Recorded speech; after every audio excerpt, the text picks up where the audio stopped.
with a vengeance. We just want to remind people that we are into winter driving conditions. Dozens of crashes, snow and bitterly cold. Calgary's back in winter's grip. Coats, toques, emergency blankets, regular blankets, socks. Going out into the cold, ensuring Calgary's most vulnerable can make it through these tough winter nights. And supporting a Calgary family after a catastrophic crash.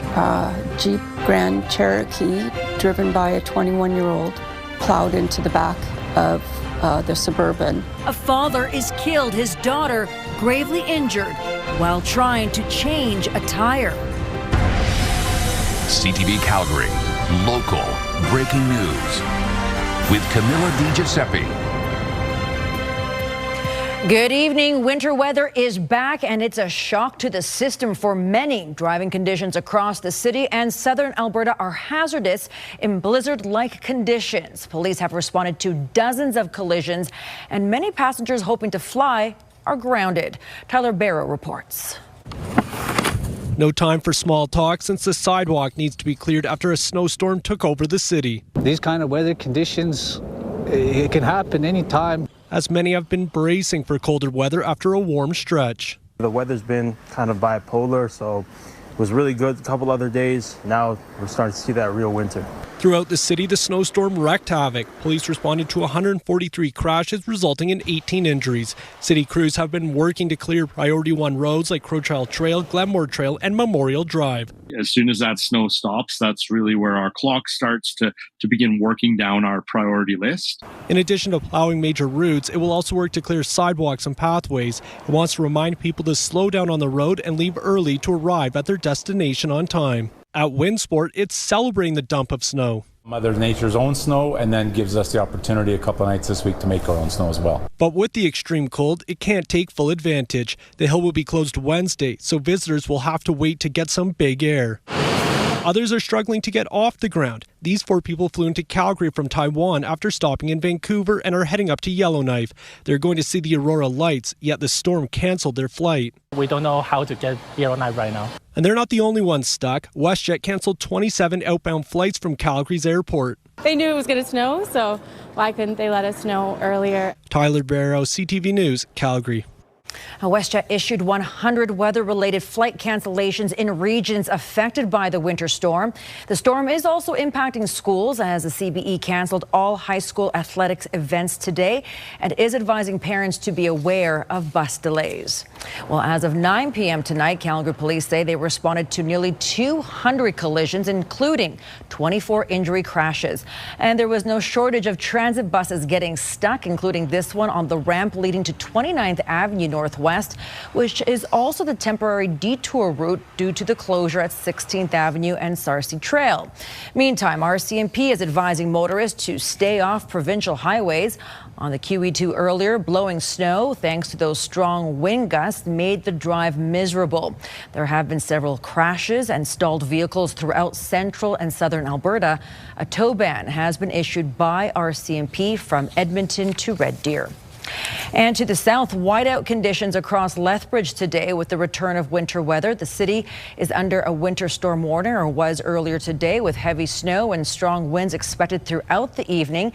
It's creating treacherous conditions on roads across southern Alberta. A truck driver has died after a crash in icy and snowy conditions west of Golden, BC. RCMP say the 63-year-old driver was killed when his rig hit a concrete median and traffic light last night at the Donald Way Scales on the Trans-Canada Highway. Police believe the driver was going too fast for road conditions and he was not wearing a seatbelt. Well, when the mercury drops, the attention turns to bringing comfort and basic necessities to Calgary's most vulnerable. Be the Change YYC conducts 4 street patrols a week where teams engage with Calgary's homeless. Before heading out each night, members evaluate the needs on the ground. On days like this, they'll load up wagons with winter supplies they have stored in their warehouse. Tonight, they handed out hand warmers, coats, toques, scarves, long underwear, snow pants, hot tea, and snacks.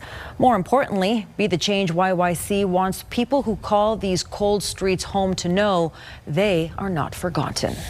We focus on supplying what's necessary for people to get by, especially in extreme weather. So when we show up with warm clothes and somebody's really cold or they're just wearing a pair of sneakers and we have either toe warmers or boots for them, it makes a really big difference, and it reminds people that people do care. Along with shelter space, there are some warming centers available in the city. McPherson says she would like to see more of these warming centers available during the evening hours, especially on these extremely cold nights.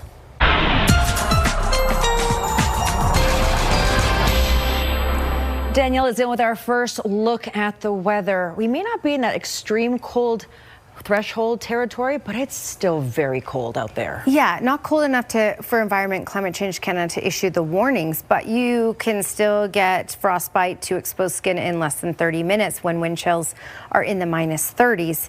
And that's what we had at times today and what we will have at times tomorrow as well. So be prepared for the cold to continue.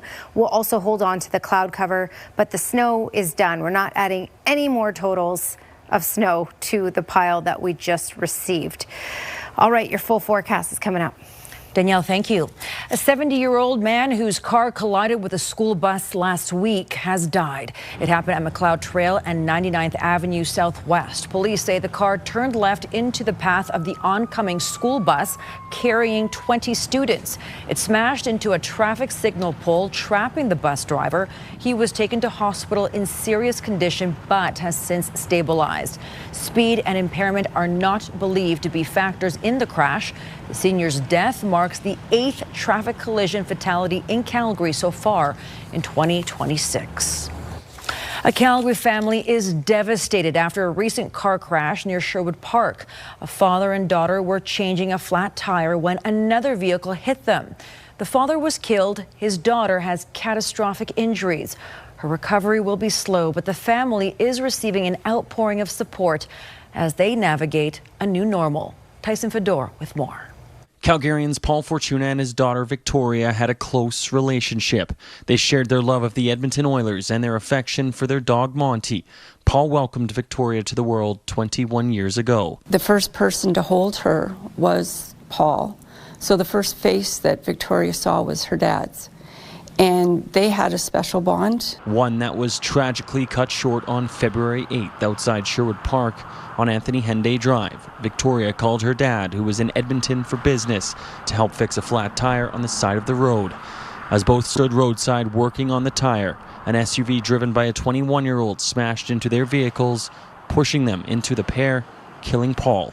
Victoria was taken to hospital and placed into an induced coma. Both her legs were later amputated.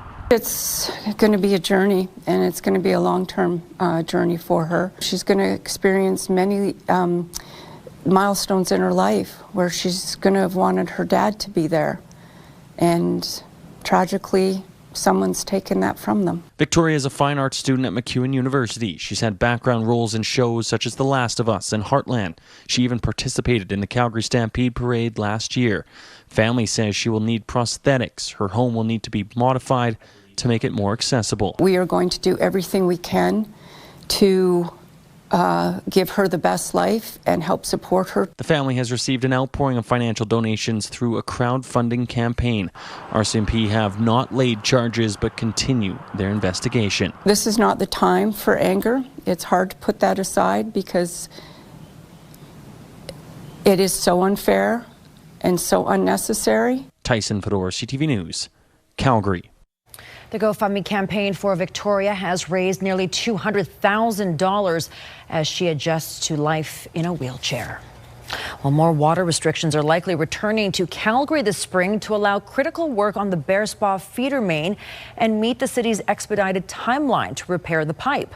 Calgarians were under Stage 4 water restrictions for months after the June 2024 major water main break. The pipe burst again in December, prompting more restrictions. The mayor says restrictions will likely return to ensure the Glenmore Reservoir has enough water while crews do major pipe repairs. City Council also wanted city administration to find ways to get projects done faster. The city discussed recruiting a water oversight board today for accountability and overseeing projects like the feeder main repairs. Mayor Jeremy Farkas says as far as new restrictions coming, the city is keeping tabs on things like the mountain snowpack to determine when the shutdown will happen and how long it will last. If we can pull together through the spring and the fall for these proactive shutdowns, it makes the likelihood of an emergency break much less, and it buys the needed time for the crews to be able to finish this replacement pipe faster than anything we've ever done before. The mayor says the pipe is expected to be done by December 1st, so these proactive restrictions expected in the spring and fall should end this year. Well, many young Alberta parents are sticking to what's popular. Noah and Olivia are still tops when it comes to baby names. For the 7th year in a row, Noah is the top name for boys. 259 Noahs were born in Alberta last year. Right behind them are Theodore, Oliver, Henry, Jack, and Lucas. For the 13th year in a row, Olivia is the most popular girl's name in the province, with 173 of them taking their first breath in 2025. Just behind them are Amelia, Emma, Sophia, Charlotte, and Violet. Beautiful names. Well, the Premier announces she will make a province-wide televised address this week. It's ahead of her government's budget being tabled the week after. More on what we can expect next. You're watching CTV News, Calgary. The Premier is set to host a televised address on Thursday, 1 week ahead of the provincial budget. While Danielle Smith is warning Albertans to brace themselves, one financial expert says there is a silver lining. Jacqueline Wilson reports. There's no way around it. Economic uncertainty due to tariffs, upcoming CUSMA negotiations, and low oil prices will have a negative impact on Alberta's budget. When we came in, we had a $100 barrel of oil. So, of course, you can generate surpluses with that, especially with the level of production. Our budget needed $74 WTI to balance, and it's been below 60 for most of the last years. The latest fiscal update from the province has the 2025-26 forecast deficit at $6.4 billion. That's $1.2 billion more than the original budgeted 2025 projections. We're just wanting people to brace themselves that just like every other province and the federal government and virtually every jurisdiction around the world, there's unfortunately going to be deficits until we start seeing some oil prices turn around and getting new production online. While the Premier is preparing people for fiscal frustrations, one economist is looking on the bright side. There is a silver lining when it comes to Alberta's fiscal position, and that's that it has the strongest fiscal starting point of any province in Canada. Alberta has the lowest net debt to GDP ratio of any province in the country. It came into this with the lowest cost of servicing its debt in the country. It came into this shock with some of the smallest deficits in the country. And so Alberta is in a very strong fiscal position. Alberta might be better off than other provinces, but one political scientist thinks the Premier's address on Thursday will be about managing expectations for spending. I think it'll be a bit of an austerity budget. Again, managing expectations, promising for better things in the future, but just trying to hold the line in the shorter term. Now, whether that's going to satisfy Albertans who are struggling with affordability and with access to healthcare and concerns about education, that's the big question. Will this be the sort of thing that Albertans are willing to accept, given all the promises this government has made? The Premier's address will air on CTV at 6:45 p.m. on Thursday. The provincial budget will be tabled on February 26th. Jacqueline Wilson, CTV News, Calgary. A petition campaign by a Calgary teacher to cut government funding to private schools in Alberta has failed to collect enough signatures. Just over 124,000 people signed the petition, which didn't meet the 177,000 threshold needed in the 120-day timeline. Education Minister Dimitrios Nicolaides has said cutting private school funding would put pressure on strained public schools. The petition application argued that diverting dollars set aside for private schools would alleviate issues in the public system. A new poll shows most Albertans think that private education is higher quality than public education, but say they are against funding for private schools. Angus Reid reports that 77% of Albertans want public funds to go to public schools, but that there should be more options for students. Respondents believe private, charter, and religious schools are taking resources away from the public system. The exception is schools for special needs students, which are supported by 66% of the respondents. You can learn more about the poll at angusreid.org. The Calgary Humane Society needs your help in its investigation of an abandoned pet. A small dog was found in a backpack 10 days ago outside a soccer facility, and it was in bad shape, starving and dehydrated. A Good Samaritan found the pet and quickly turned it in, likely saving its life. Kevin Fleming reports. This is 7-year-old Coco, and he's looking a little worse for wear with his fur shaved off. But the Pomeranian is in much better shape now than when he was brought into the Calgary Humane Society. The dog was very dehydrated, was emaciated as well, so a deficiency in both calories and water intake. And then, just left in a not-so-public area in this backpack, so thank goodness it was found. A very callous way to leave an animal that is suffering, visibly suffering. Brad Nichols says whoever abandoned the dog left it and a note with the dog's name, breed, and age inside this backpack. It was found outside the Calgary Southwest United Soccer Club that's located in an industrial area. The dog was hospitalized in an ER for about a week with a fairly guarded prognosis. We've been able to transfer the dog into our care here at CHS now as of the weekend, and we're a bit more hopeful now, but the dog's still not out of the woods. Nichols says this is a serious offense that could come with a fine, jail time, and a lifetime ban on owning another pet. First off, we want to speak with the owner or person in control of the animal to find out what the circumstances are. Not making any judgments just yet, but on the face of it, there's some criminal acts that have taken place here, and so an investigation is unbiased, and so we'd certainly like to start there. But on the face of it, both on the medical neglect end and the abandonment end, this doesn't look great. The Humane Society says Coco still has a long way to go in his recovery before it can think of finding him a new home. Kevin Fleming, CTV News, Calgary. And Danielle's up next with her Skywatch forecast. So the snow is out of the way, but the cold temperatures are here to stay. And it's also still windy out there. Details next.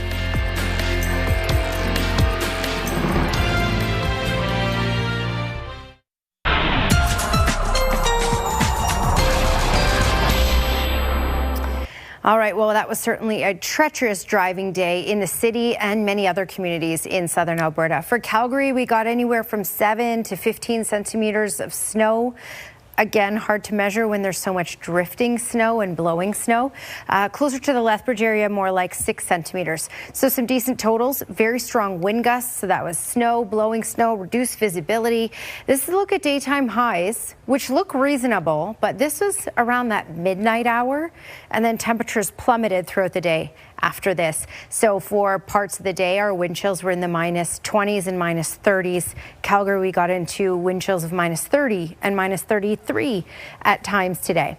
All right, this is a look at the wind gusts.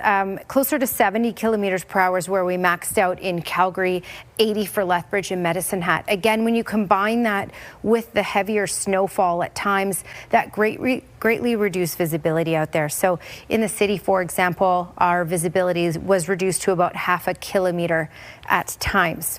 All right, so we still have drifting snow. The snow has ended with this system, but we still have a lot of the wind, and that's pushing the snow around. So still tricky driving conditions, just not as bad as what we had earlier today.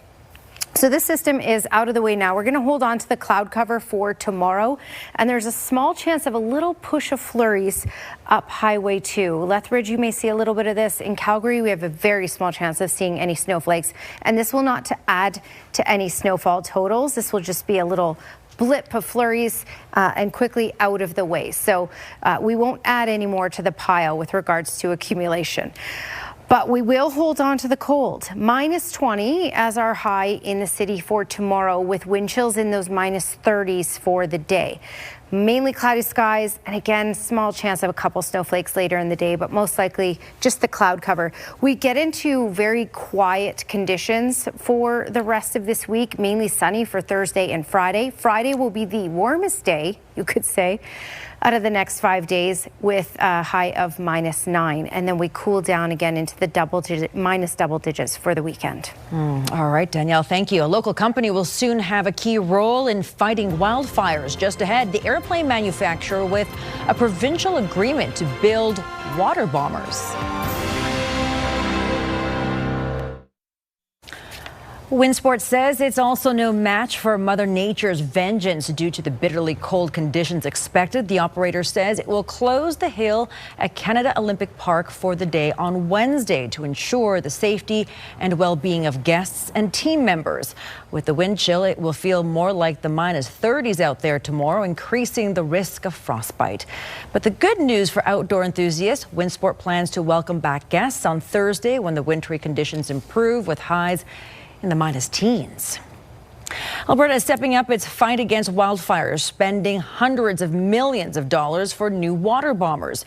It's being called a long-term investment aimed at strengthening response while also creating local jobs and boosting training programs. Mark Villani has more. Alberta has seen its share of wildfire devastation, from homes burnt to the ground in Fort McMurray to the town of Jasper up in flames. It's why the province is opening up its pocketbook to stay prepared. This is an investment in public safety, in the lives of Albertans, protection of their property, protection of our communities. Alberta's government is spending $400 million allocated from its 2024 budget to purchase 5 new DHC-515 aircrafts from de Havilland Canada. These new models will complement Alberta's existing fleet of 4 water bombers, flying 15% faster at up to 330 kilometers per hour and increasing aerial drop capacity by nearly 60%.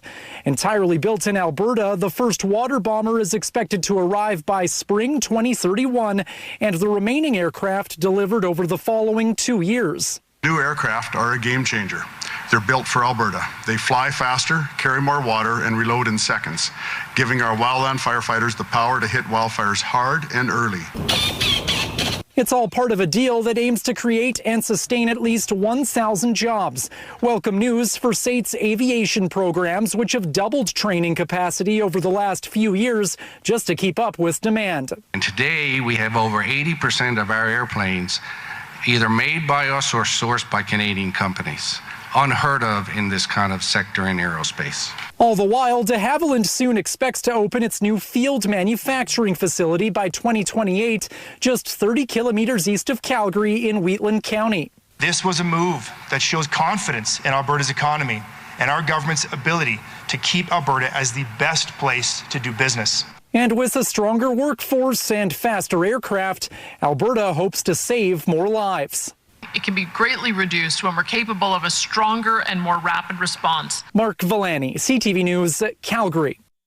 All right, that's it for us here at CTV News at 11:30. Thank you so much for watching. Please stay warm out there and drive safe. We'll see you soon. Good night.